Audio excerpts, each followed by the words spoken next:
Good evening, ladies and gentlemen. I'm your host, the Rural Rebel, and as always, it's my pleasure to be bringing you Rural Rebel News, report number 5. That's right, I can't believe we're here already, but we're already at report number 5. It seems surreal, but here we are. If you haven't already, the best thing that you can do for this channel, apart from signing up to our Patreon that we've set up this week, where for only $3 a month, you'll get an exclusive Patreon-only report each week. That's right, it's less than $1 per special report. We've tried to make it quite valuable for your money, so you're getting something back. Not only that, you can send messages and request topics that you want stories done on or that you want us to research. But apart from that, the best thing you can do is to share this broadcast, ladies and gentlemen. Hit that share button, and so this channel and this show can be seen by as many people as possible. Now, first up tonight, ladies and gentlemen, we have my wonderful co-host, Ryan Jackson-Saw, with his Raw Report. I'll be back with you soon, but be sure to enjoy.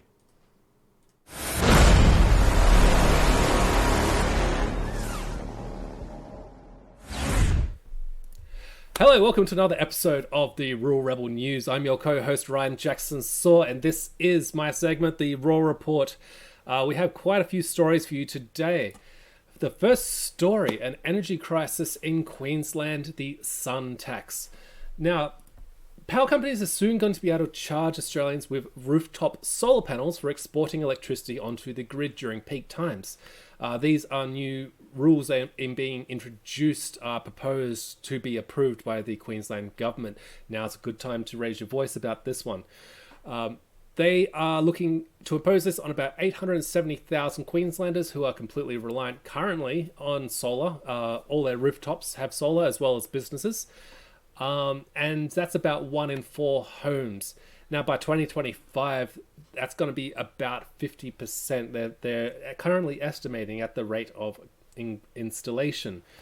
The AEMC chief executive Ben Barr said households selling their excess power back onto the grid are putting increasingly unmanageable strains on the system.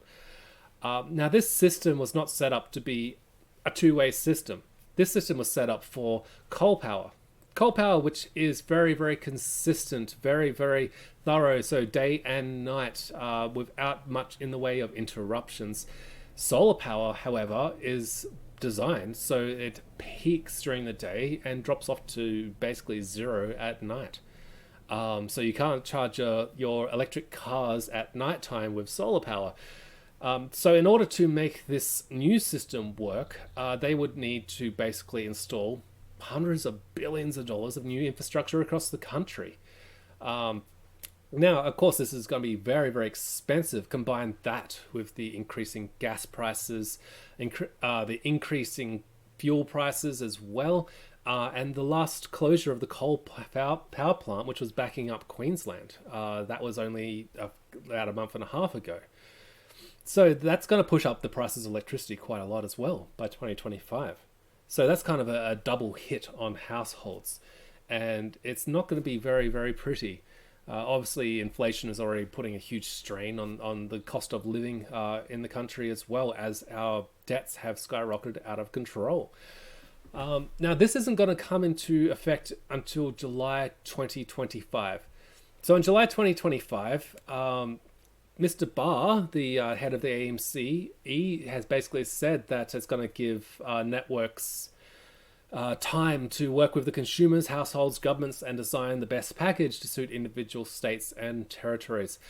I say that the best package is to refire up those coal power plants and give us cheap electricity.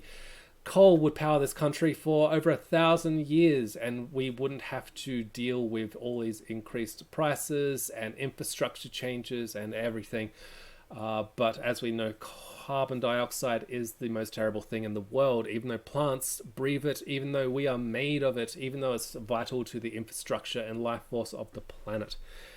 Now, story 2. Dr. Fauci is infected with COVID. Now Fauci is on his fourth injection now, and this goes a long way to demonstrate that even with his prestige, even with his medical power within the system, he cannot deny the ineffectiveness of these injections for preventing infection.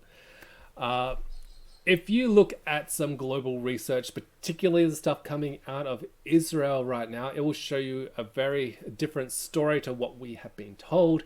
And that is, if you get 2 shots plus, then you're going to have a 300% increase in the odds of getting infected with COVID, which is quite high odds, especially during a pandemic. Is this a pandemic? I'll leave that one to you guys. Now, his timing was absolutely impeccable because on this Thursday, Fauci was meant to make an appearance and help determine the course of the future COVID management plans in the USA and many parts of the world. Now, unfortunately, he can't make that meeting because of his current infection. Interestingly, also on Thursday, they were going to discuss declaring monkeypox the new pandemic and discuss what kind of management plans they were going to install around that. I'm going to hazard a guess here, and I'm going to say that they are probably proposing the same management systems that we were seeing with COVID. So let's see how that rolls out now. I don't expect people are going to be praying for Fauci to get better anytime soon. Now, story 3. They are proposing an extra year of school. This is in Victoria and New South Wales for starters. This will give every child an extra year of free schooling as part of a multi-billion-dollar plan. This has been met with a lot of division, both positive from a lot of parents who are desperate for a bit of a cost relief for raising their children, and quite a negative, especially from a lot of psychologists who say that this is not a good thing. Now, Premier Daniel Andrews and his New South Wales counterpart, Dominic Perrottet, they aim to introduce an extra year of school for 4 and 5-year-olds by the year 2025. There's that year again. A lot of big changes coming up for 2025. A lot of new systems are being rolled into place. Now, as I said, there's some positives here. A lot of parents are currently paying a tremendous amount for how much it goes into this, the preschool, which is about $149 a day in some areas in Melbourne and Sydney. And that's substantial. Like, you're basically working a full-time job to pay for your childcare at this point. But what is alarming is the trend where governments are increasingly getting more involved with our children at younger and younger ages. Now, if they bring kids in at a younger age, especially with the safe schooling programs, what are they going to be teaching them? They are saying that it's going to be all finger paints and play learning, but you know, are they going to be doing drag queen story time in our preschools? Now they're calling this pre-prep, and that's for 4 to 5-year-olds, and it's going to be increased to 30 hours a week free schooling, up from the current 15 hours that they currently have. Now, there's also going to be some subsidies coming in 2023. That's $2,500 for 4 to 5-year-olds. That's going to be going to help the parents to mitigate a lot of the costs. But here's a problem. Why are parents working so much now that they can't even raise their young children? I mean, those ages up to 5 years old, that is vital for developing social bonds, for developing family bonds. That lasts a lifetime, and it has a very, very positive neural effect on children. So if we're putting them out of their comfort zones at an earlier age into these preschools, will that have a long-term negative effect on the kids? It's really hard to say, but I would say that it's quite unnatural for kids to be away from their parents for so long at that age. They're currently proposing 50 government-run, low-fee childhood centres across Victoria, with a few facilities in Melton, Kilton, Casey, Dandenong, these kinds of areas. And Dan Andrews has basically come out and said in a public statement that this is going to have a very positive impact on the economy. And he's probably right. A lot of parents will be able to save money because they can go out and work 5, 6, 7 days a week without having to worry about their children. And it's the biggest social, economic, and social reform that he's had the privilege to be involved with in his 20 years in Parliament, he says. So let's see how this rolls out. I think that it's not such a good idea, although I understand a lot of parents are desperate, but perhaps consider homeschooling, or at least setting yourself up so that you can stay home longer with your kids. It's good for them. It's good for their brains. It's good for their development. All those social cues that are being developed by that bonding with the parents. So on to the next story. Basically, there's a TikTok video that's gone viral, and it's a desperate plea from a farmer in the United States of America. She is citing a warning of oncoming food price hikes, and she's pointing to the rising costs imposed on the farmers for these rising costs. So let's have a look at that now. So I got in a conversation today, and the woman, honestly, bless her heart, honestly thinks that food prices are not going to go up. She thinks that this is the highest they're going to go. I tried to explain to her that that was not the case, that they are absolutely going to go up even more. And I told her there are things that we have to buy. There's something we had to buy that 2 years ago cost us $24. Last year was about $46. This year it is costing us $96. Okay? Local farmer, 50 head of cattle. It's costing him $8,000 a month to feed them. Please understand, food prices are going to go up. You want to act like it's the farmer's fault. It is not the farmer's fault. We're barely making it to grow the stuff so you guys are able to get it in August, September, October. Okay? Guys, this is not going away. Stop sticking your head in the sand and thinking, oh, it's going to be okay. It's not going to fucking be okay. Yeah, that's obviously very serious stuff. Let's have a look at some of the reasons why these costs are going up for the farmers. Could it be that majority of the world's fertilizers are being produced in Russia? Close to 80% of the world's fertilizers are produced there. So now that they're rolling out these boycotts against Russia, we're really feeling the punch here at home.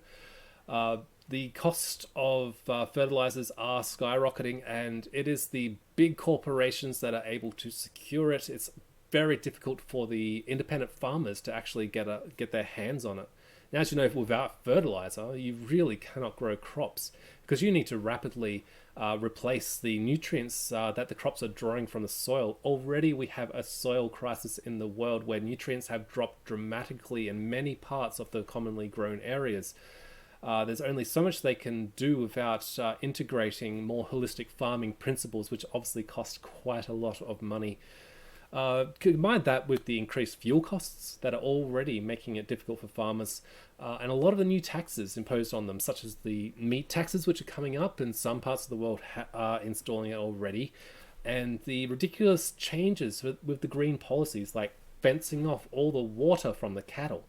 So they have to ship in cattle, even though they have perfectly viable dams sitting right there. That's all working against our farmers, who are already struggling. If you remember the droughts that hit in Queensland and down in New South Wales not that long ago, farmers were really struggling and barely able to make ends meet. So if we also put it in another drought or another weather crisis, then we're going to lose a lot of our farmers. And it's sad to say, but we may be looking at some major global food shortages. Now is a really good time to start learning about self-sustainability, growing your own fruit and vegetables, finding some land to do that on. Even if you're in a city, go for a drive into a rural area, talk to your local farmers, find out where your food markets are, maybe even hire some land to grow food yourself.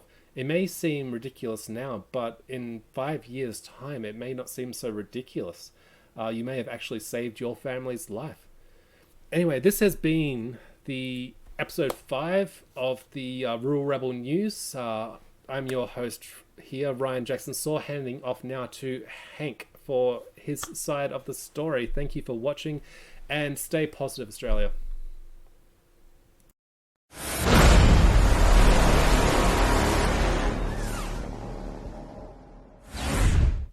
There you go, guys. Ryan Jackson Saw back with another fantastic Raw report. Welcome back, ladies and gentlemen. My first story tonight is a short one with what are worrying implications, and that is Turkey becoming one step closer to a new law where it's one step closer to becoming approved, which will allow those accused of spreading disinformation to be sentenced to 3 years imprisonment. Now, I think we all know what that means in regards to what that means as a precedent for around the world as to what they could label disinformation, and I think we're all aware of how easily and willing they're willing to label anything that they don't agree with as disinformation. So it certainly sets the precedent that people could lock up anybody that speaks out against anything that the government disagrees with. But our thoughts and prayers are definitely with our Turkish brothers and sisters who are facing a government like this. To be jailed for 3 years for disinformation is just completely absurd. It's such a broad term that could be applied to anyone for anything. And this is just purely totalitarian. I apologize, I lost my spot for a second there, but it is just purely totalitarian and a damning indictment on the Turkish government. Now, unfortunately, onto another rogue government, and that is Canada, who have been found out to have used their emergency powers illegally. That's right, ladies and gentlemen. It's Canadian Public Safety Minister Marco Mendicino to be fired for misleading the public. Mr. Mendicino has been said to have lied in relation to the government enacting the highly controversial Emergencies Act to quell this year's Freedom Convoy protests. Mr. Mendicino has been asked to stand down after he wrongly claimed the government was acting on the advice of law enforcement when Justin Trudeau invoked the Emergencies Act. This is how they're operating with such reckless abandon. And isn't it interesting that when this information comes out, there's just so happily a scapegoat such as Marcus Mendicino to take the fall. So Justin Trudeau just magically takes no heat from any of the horrific, totalitarian responses he's made against the peaceful protesters earlier this year. They're just blatantly lying, and have been for too long, ladies and gentlemen. All we can hope is that some justice is finally found for those that have found themselves on the wrong end of Trudeau's totalitarian overreach. Now, on to another interesting story, ladies and gentlemen, and especially because we are facing this power crisis, not particularly where this story is based, but it is based on the power grid itself, and that is the Northern Territory solar farms. Some have been sitting idle for up to 2 years, ladies and gentlemen. That's right, when work started on the Northern Territory's largest solar farm near Katherine, like so many other green dreams, it was seen as a game changer for the region. But more than 2 years after construction finished in 2020, the solar farm is yet to generate any power. It's just reflecting back into space, not being used to power the grid and to substitute for diesel and gas turbine production, said local vet Peter Trembath, who leased his land to energy company Eni Australia for the solar project. It'll be some technical issue, but you'd reckon they would have sorted that out before Eni spent $40 million to erect it. It's one of the 4 top-end solar farms that have been built in the past few years, but are all sitting idle and not yet supplying energy to the grid. About 60 megawatts of available solar remains offline, or enough to power approximately 12,000 homes. This is our taxpayer-funded energy production sitting there, doing nothing but gather dust. While our power issues increase, things like this are left sitting idle. And it makes you realise how efficient these green dreams are really turning out to be, which we're just continually seeing more of, aren't we? How unsustainable this is. And yet they want to add an electrical vehicle network on top of the power load as well. But on to a story coming out of South Australia now, ladies and gentlemen, with some damning stuff coming out of the South Australian Electoral Commission, sending up to 80,000 false voting fines out to people that have indeed already voted. So up to 80,000 South Australians have been sent letters about failing to vote in the Senate in the state election. But the Electoral Commission says recipients should not be concerned. South Australian in several suburbs, including West Croydon and Modbury, have been alarmed after receiving letters from the Electoral Commission of South Australia regarding their apparent failure to vote in the March election, even though they say they had. They say all we've done is gone back through our system and looking at the records on the electoral roll, and some people have slipped through the cracks, potentially. Hang on. How are people suddenly allowed to slip through the cracks? Couldn't that mean that if people can magically slip through the cracks, that our votes could slip through the cracks? That votes could magically appear and disappear if that's the case? This is very serious legalese language that he's using here.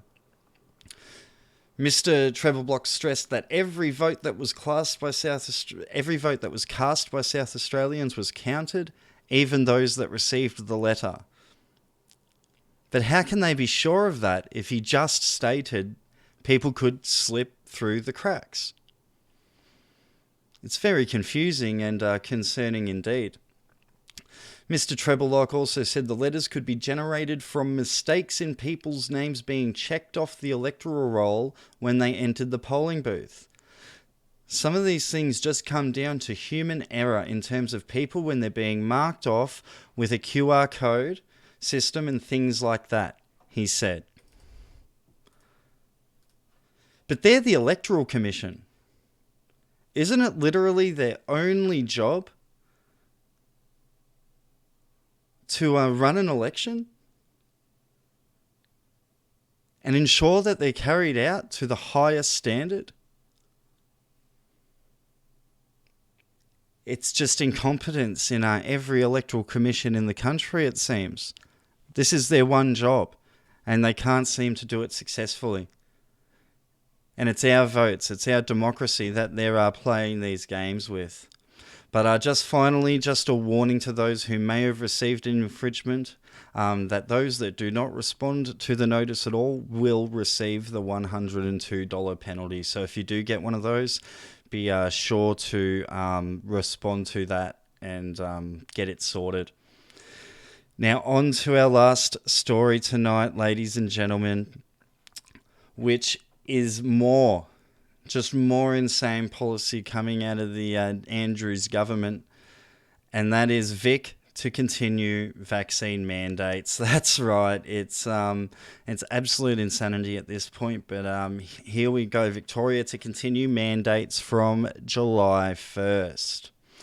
In contrary to what Chief Health Officer Brett Sutton most recently published to Martin Foley's, that said vaccine mandates could be removed in most workplaces at the earliest reasonable juncture so that they became at the discretion of industry and individual workplaces. This was back on April 7th, so months ago now.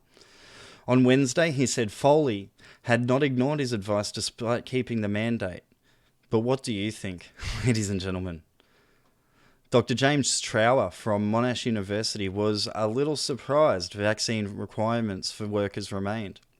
We still need to be proactive and on the front foot, but that's not through restricting people's liberty, Trower said, noting that this was not a universal view among epidemiologists.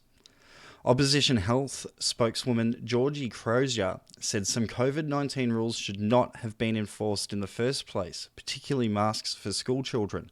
Others, such as close contact isolation rules, should have been eased weeks ago, she said. King and Godfrey executive chef Matteo Tofano said the mandate should be scrapped for hospitality workers. We are in a free country, and everyone should be free to work no matter the vaccination rates, he said. Major staff shortages meant that hospitality businesses could no longer afford to be as selective when hiring, Tofano said. The scrapping of vaccine mandates would allow people to be hired based on skill alone, which means that what we already knew, ladies and gentlemen, the mandates have significantly affected the workforce, as we all know, but the masses seem to a lot refuse to accept. Why do they continue these horrific measures when there's certainly no science being brought forth, but nor has there ever been? These are the unfortunate dangers of the permanent pandemic legislation Dan Andrews bribed his way to pass. That's right, ladies and gentlemen. The only way he passed that bill was to bribe his way through it. Hopefully, what we can hope for, ladies and gentlemen, is to see some reprieve in November when he's kicked out and we don't have to look at him anymore and put up with these decisions. The power is in our hands in November, ladies and gentlemen. So if we want to be seeing some change, that's the time to do it. Thank you all for joining us on another episode of Rural Rebel News. If you haven't shared the broadcast yet, please do so. I'm the Rural Rebel. On behalf of myself, Ryan Jackson Saw, and the whole Rural Rebel team, good night. And as always, we're here to bring you the rural side of the story. Thank you.